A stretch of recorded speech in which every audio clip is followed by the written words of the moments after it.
G'day, Stevo Djanda here. Just thought I'd do a short clip with my awesome beast, the KTM 1290 Super Adventure R.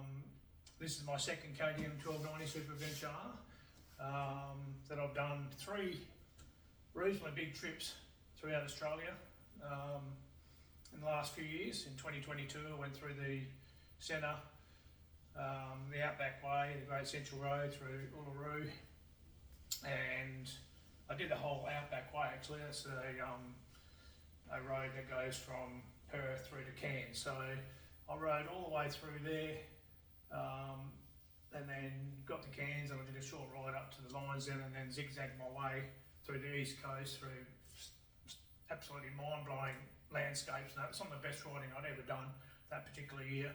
And then made my way through to Phillip Island for the Australian MotoGP, which was the first one I've ever seen live. I've been a huge fan of MotoGP for many, many years, being a road racer as a young bloke. That was what I started racing as a road racer. And then, you know, when I stopped racing a few years ago, motocross, and became more of a what's officially known nowadays as an adventure rider, my wife said, why don't you go and check out the MotoGP? So once again, my wife has a bit of influence on what I do. I wanted to do a full trip around Australia and she put her foot down and said, no way. And I thought, fucking hell. And when she said, why don't you go to the MotoGP? She absolutely spat it because I did a post on Facebook going through the centre up to Cairns and then zigzagged my way down the East Coast, and she said, when were you going to tell me that you're going to do that? I said, well, I was just putting it out there to see what other people thought of my adventure ride to Phillip Island, and I had some good feedback, like fucking unreal, you know. And anyway, she in the end she just accepted that I was going to do it that way, and I successfully did it on the KTM 1290, made it back across the Nullarbor from Phillip Island, and within 6 weeks I was planning my next trip, because that was later on in the year in 22.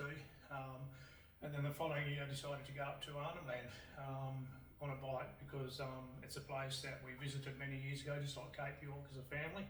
And I said one day I want to ride from East Arnhem Land to West Arnhem Land. So I successfully rode through the centre once again, up through to East Arnhem Land. I spent a whole month up there. I got the Long Boy t-shirt on this morning. I also had a healing ceremony. I started at one of the Aboriginal communities there in Urukala, and shared the story with a lady there. And you know, when you spend a bit of time in these remote places, you sort of reflect on your life and that sort of thing. And shared my story, and this lady says, you need a healing ceremony. And then I had a private one with a elder Indigenous lady on this property, a smoke ceremony. It was pretty friggin' awesome, and she named me Djanda. I was adopted by the Aborigines up there, and I felt privileged for that opportunity. So anyone that doesn't know what Djanda is, I thought I'd do this video to explain as part of my journey, you know, through Australia. That's how I became Stevo, being nicknamed for Steve. Had that for many years. A couple of good mates of mine used to call me Stevo, and I thought, oh, perfect name for Facebook.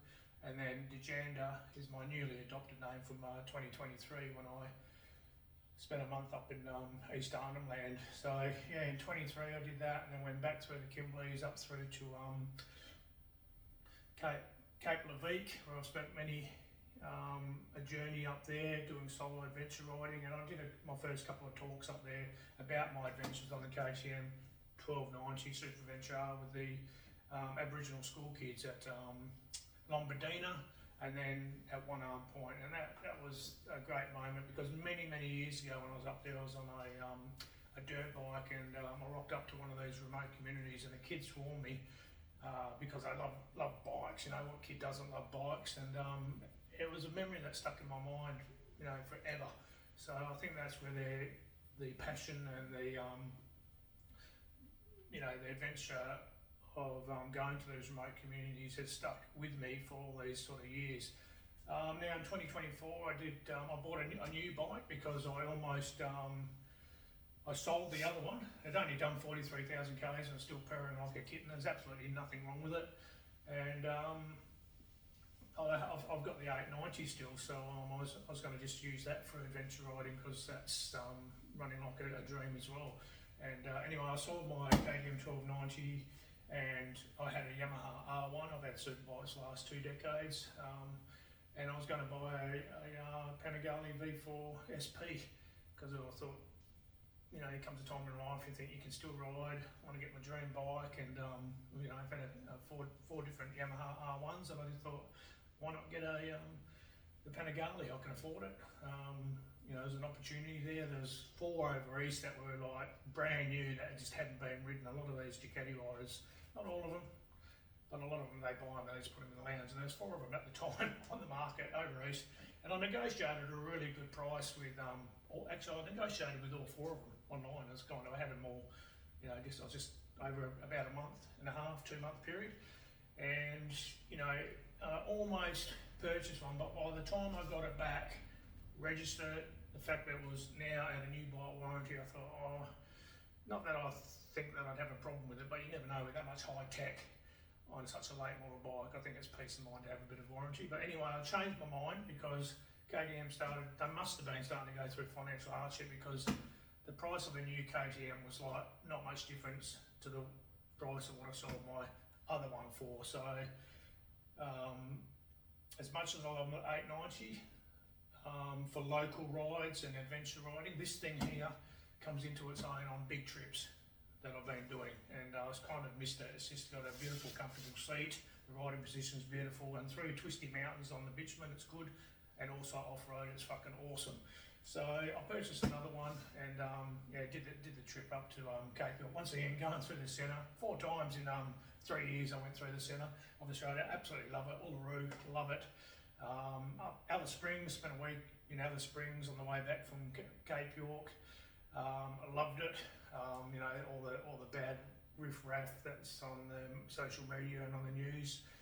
Yeah, it's everywhere in Australia as far as I'm concerned, but I had a really good time there. Especially love the Indigenous people. The place is full of Indigenous, but I get on with them. I don't have a problem here. Obviously, you had a bit of alcohol, drugs, there's going to be issues, but the real Indigenous people, I think they're great. So that's it.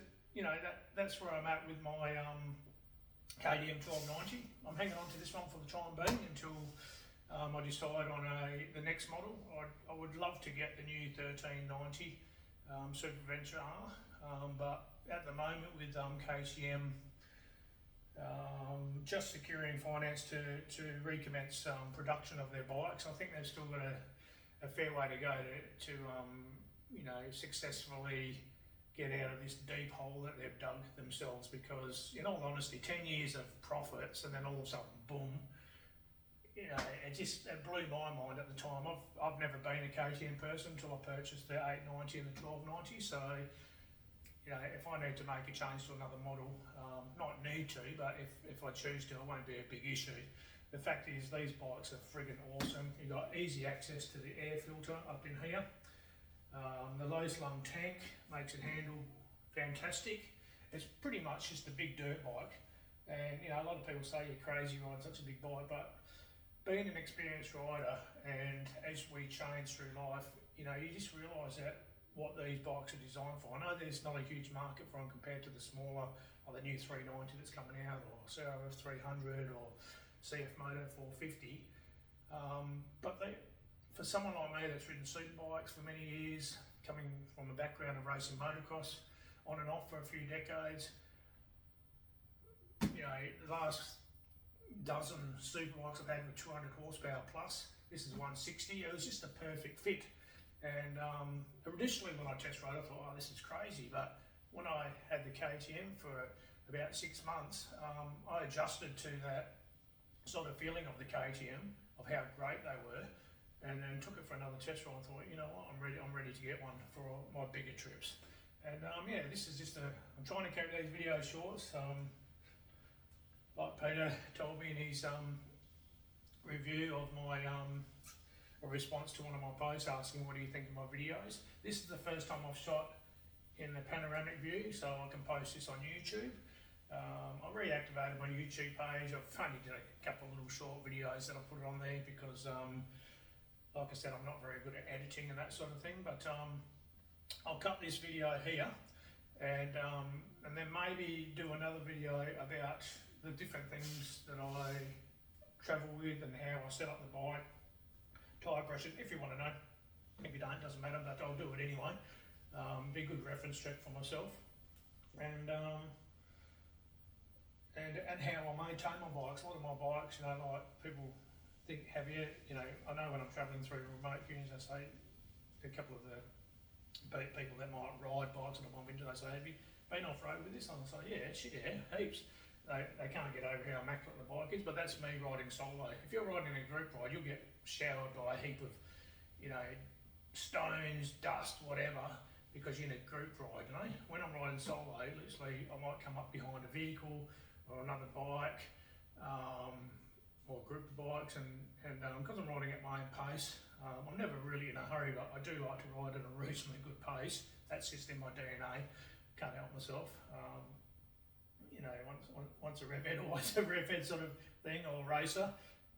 But the bike, even when I went across the Great Central Road, I did thousands of kilometres off-road, and then when I got to Cairns to go to clean, and the thing was like brand new, still had it shine on spokes and that. And then, Cape York, I copped a bit of a hiding because I was wet and,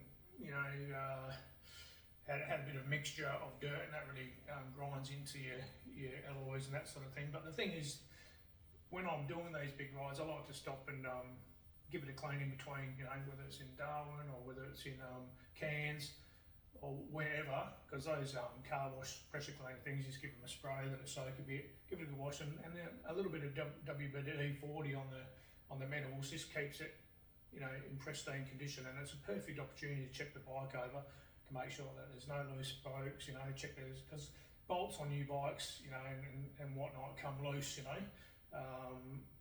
especially if you've had aftermarket parts fitted by the apprentice at your local dealership, because I've had the exhaust clamp come off, I've had the GPS mount clamp come off, and something else come off on my first ride, and I thought, okay, you got to remember these young blokes are just twisting the bolt, lightly, because they're doing this all day. So whenever I get things fitted from the local dealership, I'll bring it home and I'll Loctite it now, just for peace of mind. I did that on this new one, and I haven't had anything fall off. So just a short video, which dragged out once again. Sorry, Peter, I'm doing my best.